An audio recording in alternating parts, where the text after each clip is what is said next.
So what's going on YouTube and Halloween fans? Welcome back to the JevMan316 Pop Culture Reporter channel. I'm your host as always, JevMan316, and welcome to another Halloween Ends video. And in this video, I'm going to spoil the track listing for the soundtrack. And not only that, if you look at the names of the tracks, it probably spoils key scenes in the movie. So I'm going to go over that listing and I'm going to give you my opinion of what they mean. So if you don't want to be spoiled, head on out, check out some other videos on the channel like my Halloween movie reviews, other movie reviews, anything else pop culture related that you'll find here. But otherwise, stay tuned after the intro and I'm going to spoil that track listing and we're going to talk Halloween Ends, the soundtrack. Let's go.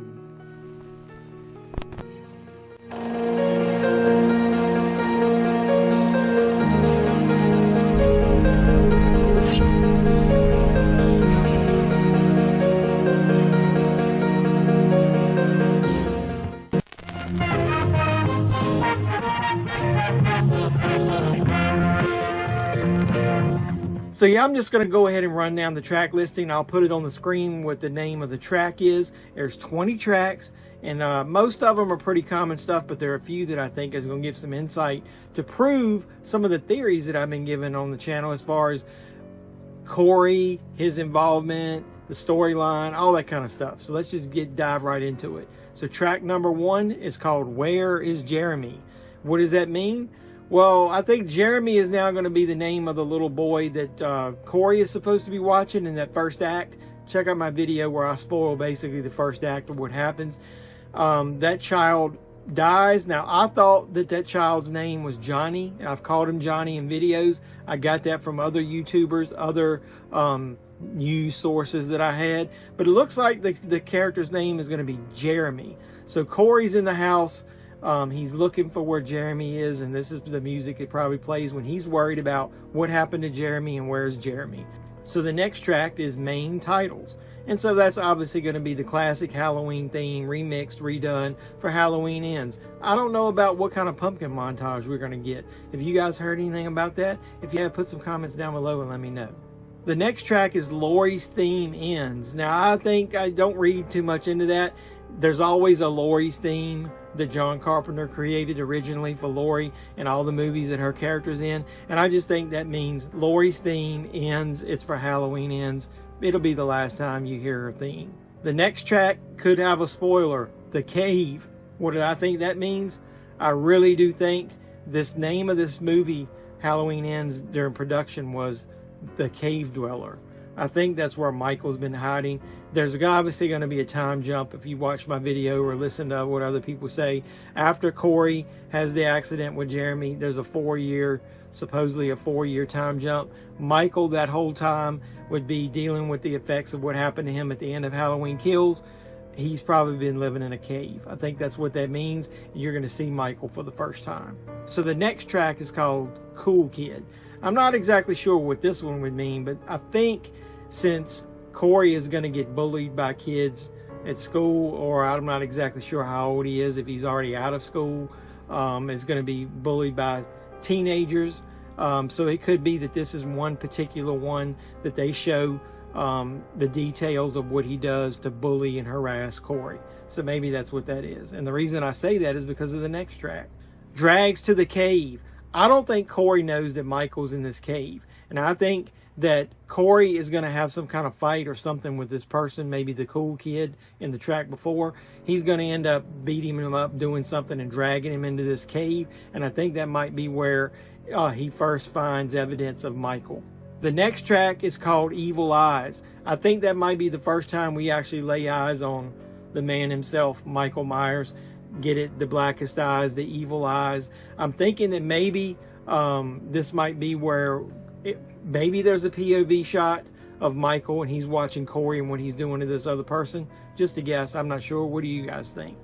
Transformation. Now, I think this one might be where Michael, if he was watching Corey, they might have their first run-in. I've heard, the rumor is that Michael and Corey have their first confrontation and Michael is too weak and he can't do anything about it and Corey actually steals his mask. If that's the case, then Transformation would be the track that would play during this. Because why?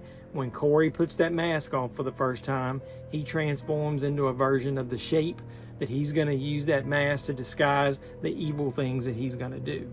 Track number 9 is named Because of You.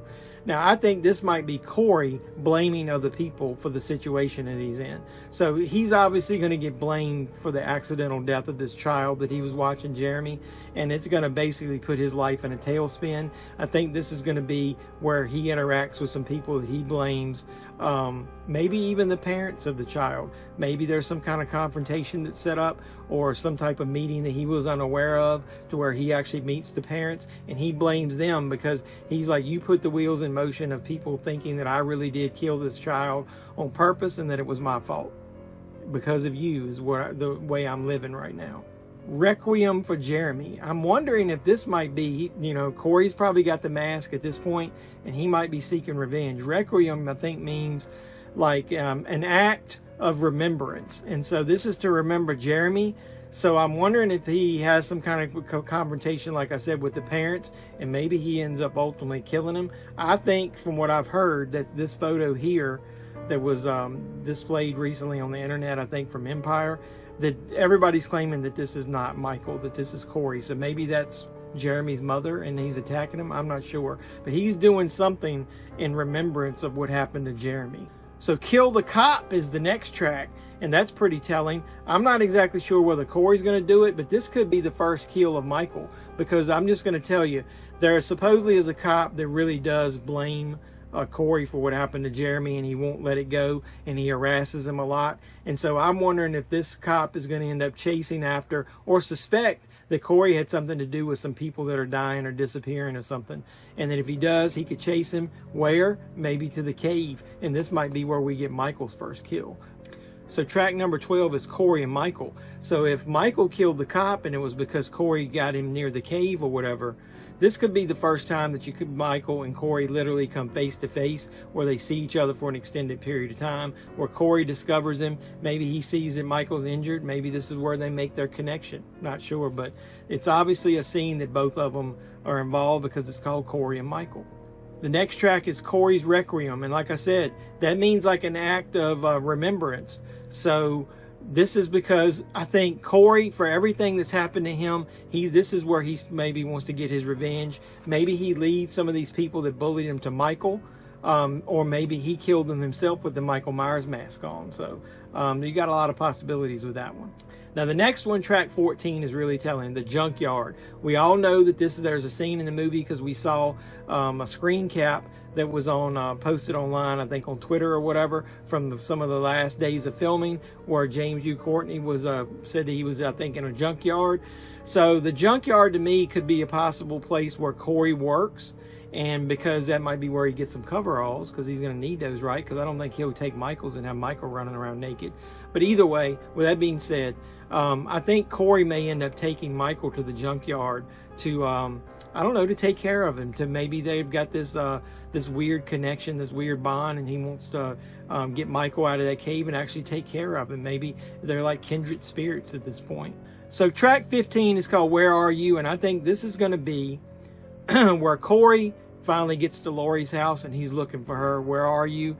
I think this is the scene like you saw in the trailer, where the person that's got all his fingers dressed as Michael comes in on Lori and she's waiting for him.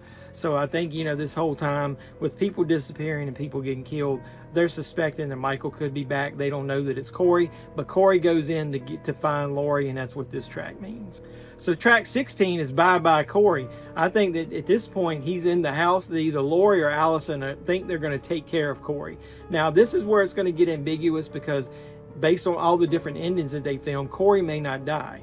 But I think Lori and or Allison, or maybe even Michael, maybe Michael takes him out in one version.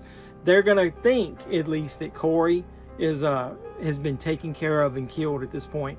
I think this is probably where Corey's taken out and Michael gets his mask back. I showed you this photo in the last video where Lori is looking out the window. If you look down on the floor behind her, that's going to be Corey laying on the floor. So I think that's what this means. So track 17 is obvious. It's the fight. It's what we saw at the end of the only trailer they've released This is going to be Laurie and Michael in that epic showdown. I heard it's about 15-20 minutes maybe toward the end of the movie. The two of them fight, and you know, everything I've heard is, like I said in the last video, is that Michael's the one that's going to take the brunt of this, and Michael's going to die. Maybe a knife to the face that rips his mask and actually kills him, to the point where Laurie and or Allison kill Michael. So before her eyes, this would be probably maybe the final moment where Michael is taking his last stand right before he's either taken out or killed. Now, whether he's fully killed in this part, I don't know. But I do think that this is right at the very end when Laurie sees Michael for the very last time as the shape, as the boogeyman, as the person who's been coming after her. So track 19 is the procession. And so from what I've heard, one way or another, Michael's body, whether they think he's all the way dead or not, is going to be taken back to that junkyard. Then Michael will be taken to the junkyard by Laurie and Allison, and when he gets there, they're going to quote-unquote dispose of his body some way, and the whole town is going to join in, surround it, and watch it happen. That's why I think it's called the procession, kind of like a funeral procession, Michael's funeral.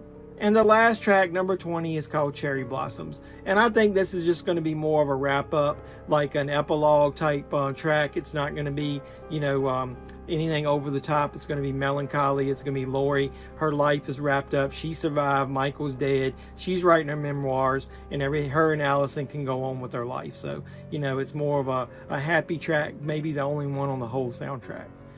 So what do you think of that breakdown and those track listings? I hope you enjoyed it.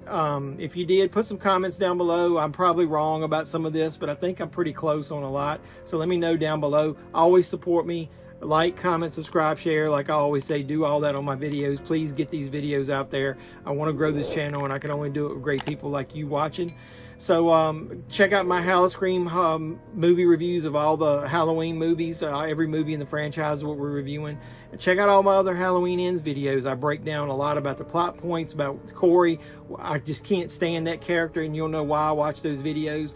And I appreciate any support you guys give me. So until next time, boys and girls, where we talk Halloween Ends or anything else pop culture related, this is JevMan316, your pop culture reporter, signing out saying, you guys be safe out there.